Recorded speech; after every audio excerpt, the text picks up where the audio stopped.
Perkenalkan, nama saya Hendi Darmawan, NPM 19640132, dosen pengajar yaitu Adi Surya STMT, NIDN 1126058001. Di sini saya akan menyampaikan sebuah materi yang berjudul pengairan pasang surut.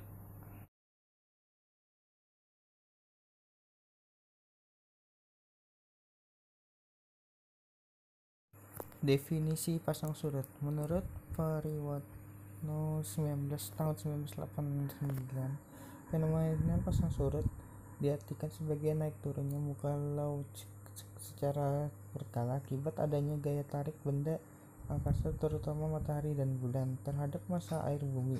Sedangkan menurut Dronkers 1969, pasang surut merupakan suatu fenomena pergerakan naik turunnya permukaan air laut berkala mengakibatkan oleh kombinasi gaya gravitasi dan gaya tarik menarik dari benda astronomi terutama matahari, bumi, dan bulan. Pengaruh benda angkasa lain dapat diabaikan karena jaraknya lebih jauh dan ukurannya kecil. Pasang surut terjadi di bumi tiga jenis, yaitu pasang surut atmosfer, pasang surut laut, dan pasang surut bumi padat.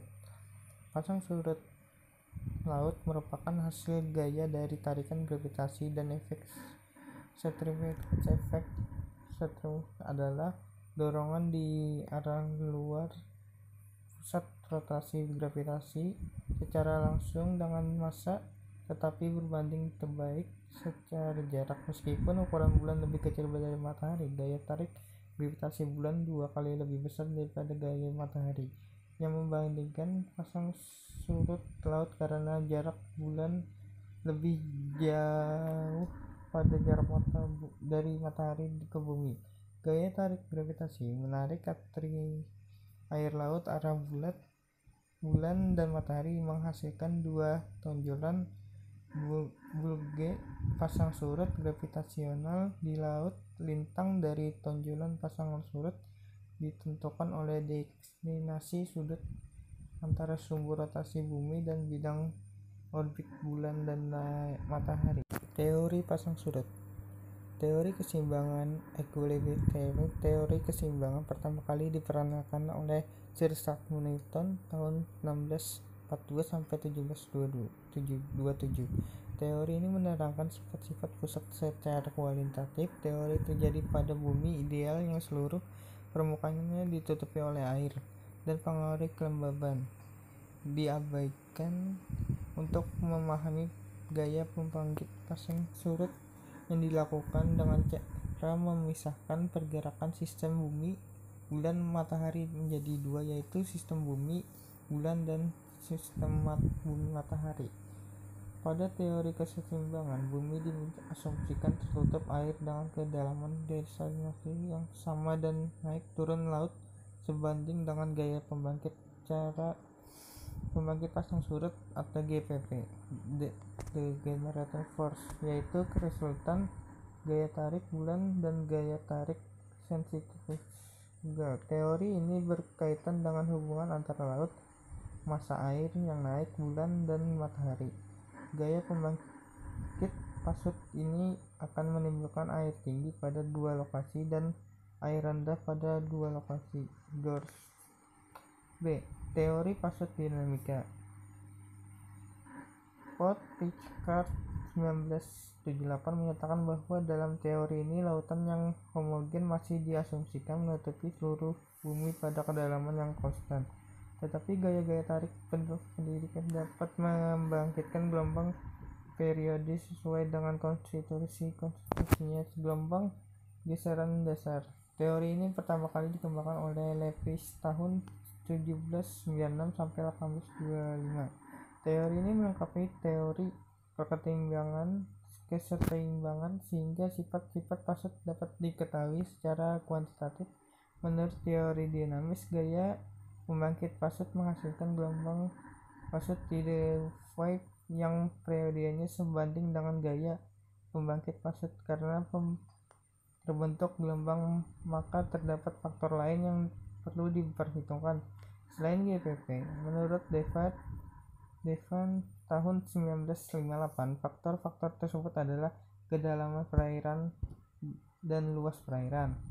2. Pengaruh rotasi bumi, geopolitik. 3. Gesek dasar. Tipe pasang surut. Perairan laut memberikan respon yang berbeda terhadap gaya pembangkit pasang surut sehingga terjadi tipe pasut yang berlainan di sepanjang pesisir. Menurut Dronkers tahun 1964, ada 3 tipe pasut yang dapat diketahui, yaitu 1. Pasut surut diurnal, yaitu bila dalam sehari terjadi 1 kali pasang dan 1 kali surut, biasanya terjadi di laut sekitaran khatulistiwa. 2. Pasang surut semi diurnal, yaitu bila dalam sehari terjadi 2 kali pasang dan 2 kali surut yang hampir sama tingginya. Pasang surut campuran, yaitu gabungan dari tipe 1 dan tipe 2. Bila bulan melintas khatulistiwa deklinasi kecil, pasutnya tertipe semi diurnal, dan jika deklinasinya bulan mendekati maksimum terbentuk pasut diurnal. Pengaruh pasang surut terhadap aktivitas manusia.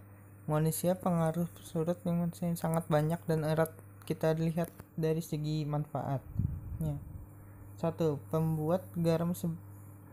Sebagaimana kita ketahui, garam merupakan suatu kebutuhan dapur yang sangat penting. Selain itu, garam juga dimanfaatkan sebagai pupuk untuk tanaman. Dengan memanfaatkan pasang surut air laut, seseorang dapat membuat garam dengan cara tertentu yang nantinya bisa dimanfaatkan untuk orang lain.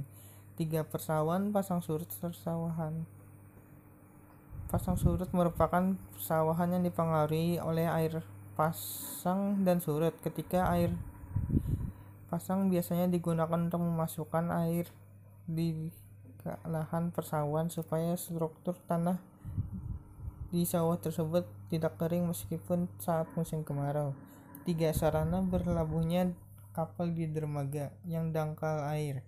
Pasang yang tinggi atau yang besar bisa dimanfaatkan oleh orang-orang membawa kapal besar untuk berlabuh di dermaga yang dangkal, yang biasanya tidak terjangkau oleh kapalnya karena daerah tersebut cukup dangkal untuk kapalnya.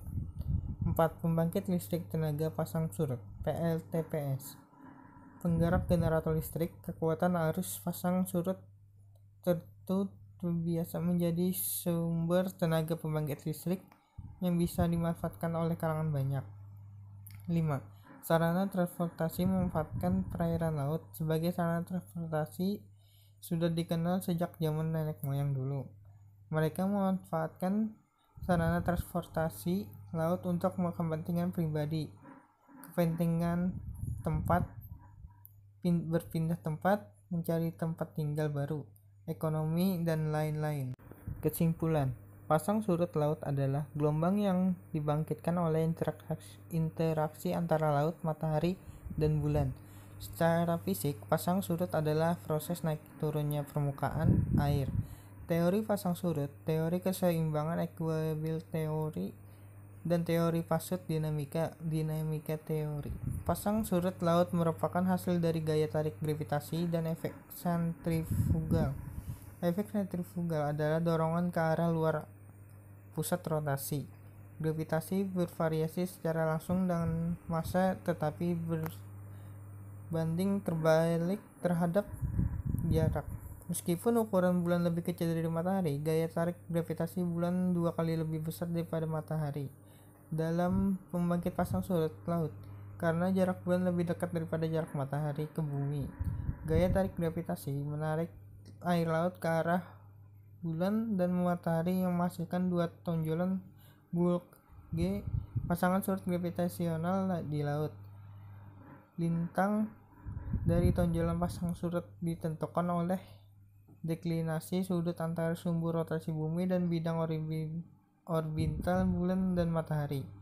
Tipe-tipe pasang surut diurnal, pasang surut semi diurnal, dan pasang surut campuran. Pasang surut merupakan suatu fenomena yang sangat mempengaruhi bagi aktivitas manusia karena manfaat begitu banyak seperti pembuatan garam, persawahan pasang surut, dan sarana pelabuhan